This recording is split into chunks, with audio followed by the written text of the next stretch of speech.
welcome back to my YouTube channel. My name is Susan and this is Rooted Word. Karibu sana, welcome. Thank you so much, guys. I wasn't around last week, but I'm back this week. I had something to take care of. And happy new month, happy September.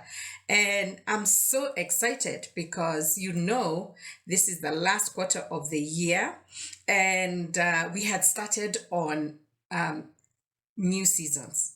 Yeah, we ended August, in August I was saying, do you feel the shift? And we were saying, one thing that is for sure is change. And change brings new seasons or new beginnings. And then the last time we spoke about embracing change. So we're still on change because change comes with, as I said, it comes with newness, yeah? New seasons. However, to get to the newness or to get to where we want to move to from here to there are a few things that we need to be aware of and a few things that I think we need to, again, embrace. And one of the things that we need to understand where change is concerned is movement. Movement. Where there's change, there is movement. And I'll give a few examples, and then I hope that you'll comment down below where you've seen some movement in your life. And when you saw that movement, there must have been some form of change. There must have been something that happened that made you decide to move. All right? And we'll look at the pros and cons of accepting movement, because as I said, it's not easy. Some people don't take change very well. Some people just adapt and change, but most people, they fight change. They fight newness. They fight new seasons without really knowing that that's where they're supposed to be. So let's get into it. I'm gonna be looking at my notes, guys. Just give me so that I stay on point and I don't ramble off and talk too much. So I wanted to start off with the Bible because it is like the constitution of every Christian's life.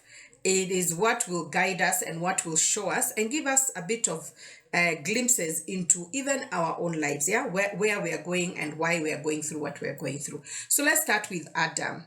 Yeah, when it comes to movement, as I've said, movement is included in change. All right. So and 2025 it's been crazy in a good, and I don't want to say bad way because it's not bad, but there's been a lot of change, a lot of change. And when change comes, we have to embrace it, yeah, because it's bringing in something. Yeah, and something good. By the way, everything is supposed to be for your good. All right, for those who love the Lord and are called according to his purpose. So what are we dealing with today? We're dealing with movement. Let me tell you, when there's change, there's movement. When there's change, there's movement. Let's get into it. Now, let's start with Adam. Adam, he got onto this place, the Garden of Eden. It was all good. It was all good until... He's a guy, if you know him, he says, until. No. So it was all good until the fall, until Eve and Adam ate the apple. And because of that, there had to be some movement. Because that changed everything. They were told, don't eat this thing, don't do this, don't do that. Okay, not they. Adam was given instructions.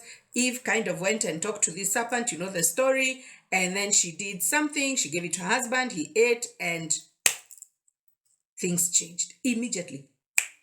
You hear God coming, they hear him walking in the garden, and he's like, Adam, where are you? Number one thing that changed, God didn't find Adam where Adam used to be. God starts questioning Adam, where are you? A very weird question that God had never needed to ask. And Adam answers something very interesting. He says, I am here hiding. And God is like, why are you hiding? Because I'm naked. And God is like, who told you you are naked? Do you see what happens? Change brings movement. Number one thing that Adam did, he moved from where he used to be or where he used to be found to hiding. So there was already a move. He moved. And then this move made God come to him where he was. And he's asking him all this, who told you are naked? What did you eat from the, I don't want to go into that, but I just wanted you to know. Now look at the real movement. I mean, there's movement there, but decrees and things were made and said and all those things. You'll read it. But let's go to Genesis 3 from verse 23 to 24.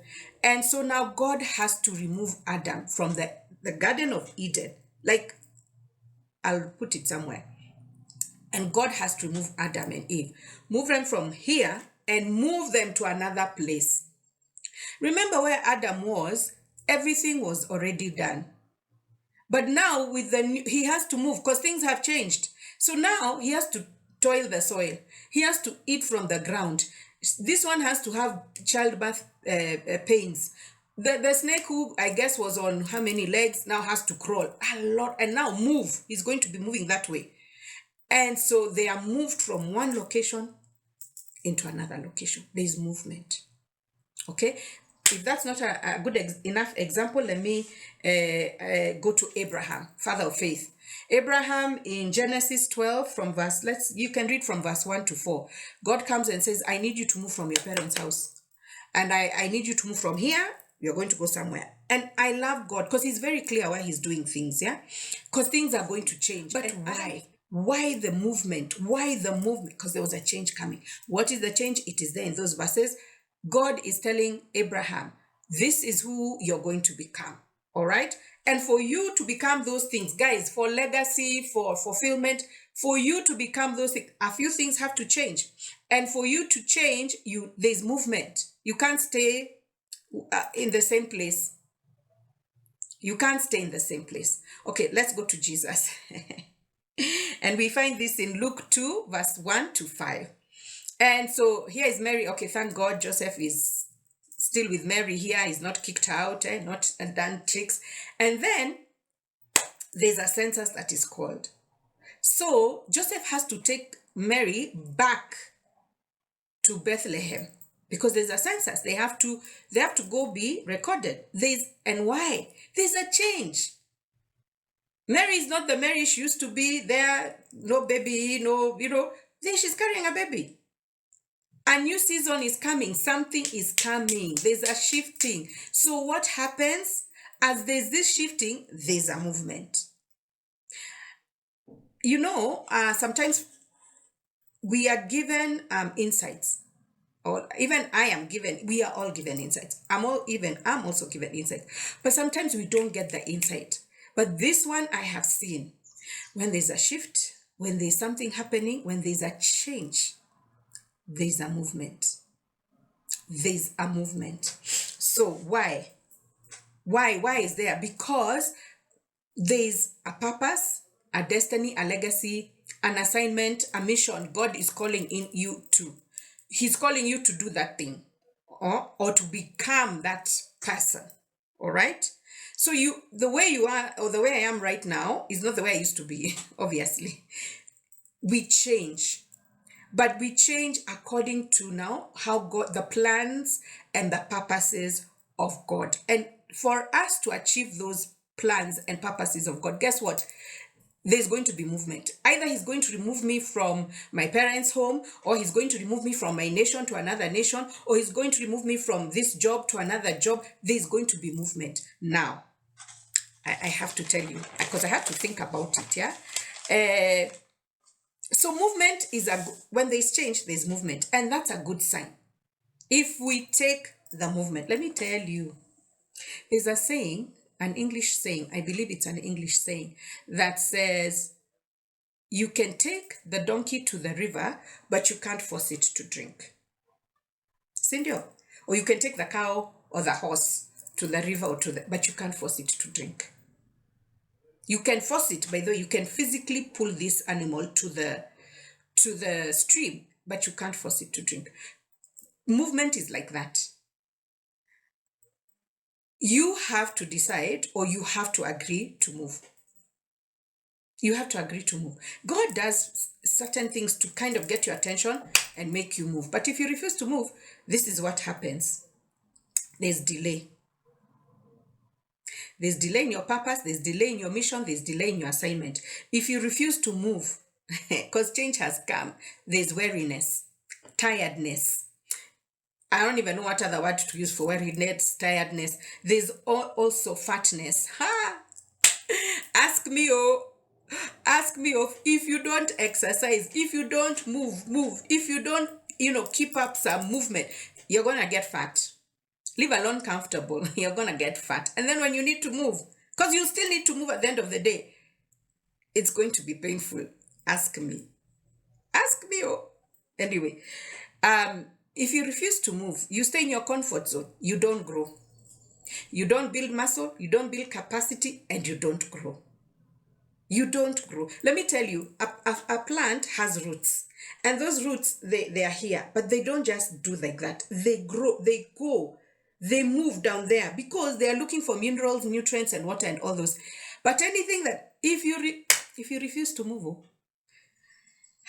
you get sick. Sick and tired. Have you had those people say, I'm sick and tired? Yeah, you're sick because you're not getting with the program. You're not moving. Yeah, I don't know whether it's go with the flow. Yeah, go with the flow. You're not go with the flow is movement. You're not flowing. You're not moving. A stream or what is it? A stream or a river that you block and you refuse it to move. Do you know what it does? It refuses your blocking. It will find other ways. But if it can't find another way, it will build momentum and then it will break whatever you've put in its path. Movement, change. And let me tell you, there'll be hardship and hardness. There'll be hardship and hardness. So you'd rather just be like me, who has understood the assignment and said, I have to embrace change and I have to agree to move.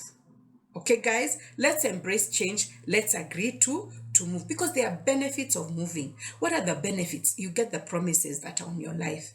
Where are we moving to? Let's before benefits. Why is there a movement? Because there's something on the other side. There's a Susan that I have to become to be able to achieve my legacy, my purpose, my goal. There's a Susan that I'm becoming. And those benefits are on the other side. They are not where I am right now. So if I refuse to move, that's why there'll be hard sickness, weariness, tiredness, fatness, all the things. But if I embrace it, I am growing. I'm building capacity. I'm building skill. I'm building knowledge. I'm gaining information and insight. Guess what?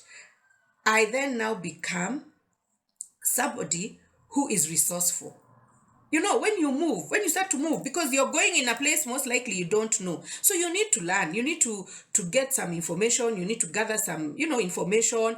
And as you're doing all these things, you gather skill, you gather knowledge, you gather understanding. And when you gather all these things, you get revelation. And not only that, you get replenished, you get restored, yani, you get rest. Because when you get to that side, there are benefits.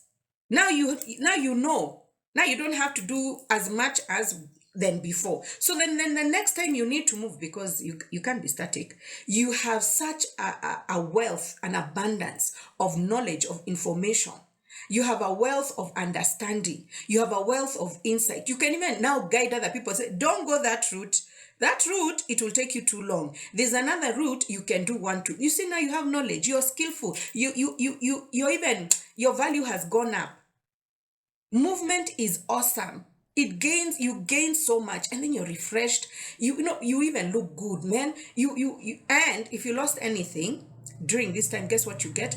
Restoration. God replenishes. Remember that verse? I'm making a way in a wilderness. Let me tell you. So in change, so that we can wrap this up, and then we'll come with the next one. Joseph, his brothers, first they put him in a pit, then they sold him, then he went to Egypt. You guy, movement, all that for what? For him to be able to save nations. Do you see? He had to build such a high capacity through that movement and through that change. One thing changed everything. Thank you so much. But this is Rooted Word, and I'll see you on the next one.